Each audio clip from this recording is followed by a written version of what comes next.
Жаныңызға қайырлы күн, сіздермен Манат. Бүгін біз гречка, пюре және подлепкасымен дайындайтын боламыз. Бізге ең алдымен осылай картопларымызды жақсылап жуып тазалап алып, суға қайнататын боламыз. Менің каналыма тіркелуді және қоңырауша басуды ұмытпаңыздар. Екінші кезекте осылай тәтті бұрышымыз, яғни болгарскийімізді жақсылап тазалап алып, кубиктеп сақтап турап аламыз және пиязымызды осылай жұқа ет турап, бұны да кубиктеп турап алатын боламыз. Екінші кезекте осылай барлығын турап аламыз.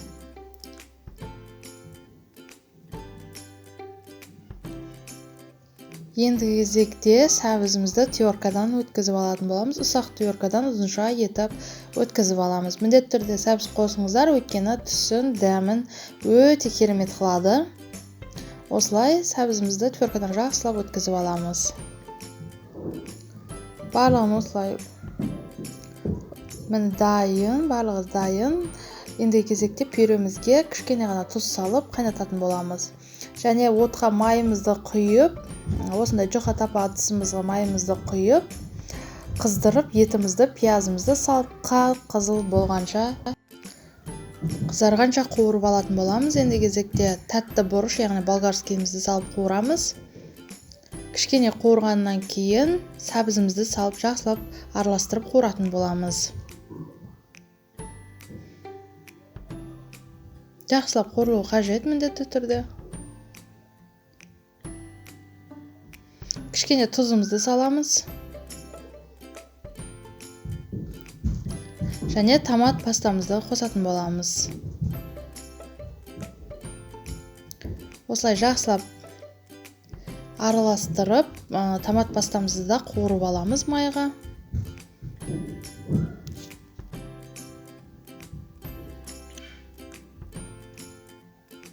Барлығын жақсылап қуырып алдық. Ендігі кезекте аз ғана подлепкамыз бататындай етіп, су құятын боламыз.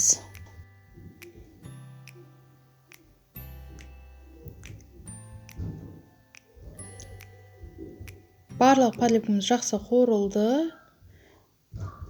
Ендігі кезекте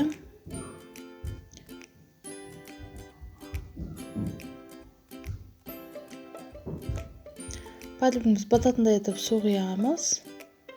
Және бетін жауып 20 минутқа жай отта пісіретін боламыз. Ендігі кезекте гречкамызды жақсылап 3 немесе 4 мәрте жуып алатын боламыз. Өйткені шаң тозаңы барлығы шығу қажет, тазару қажет гречкамыз. Осылай мен сүзекінің көмегімен қасықпен қозғай отырып, жақсылап жуып алатын боламын.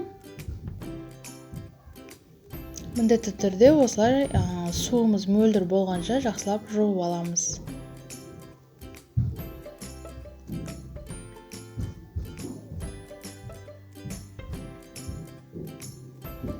Гречкамыз дайын. Ендігі кезекте бұны да суға қайнататын боламыз. Салқын суға салып, жай отқа піскенше, яғни 20 минутқа жай отқа қойып қоятын боламыз.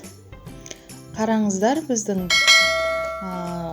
гречкамыз дайын. Міндетті түрде жасап көріңіздер. Менің каналыма тіркелуді ұмытпаңыздар. Мен сіздермен түрлі рецепттермен бөлісетін боламын. Міндетті түрде жасап көріңіздер. Дәмі өте керемет.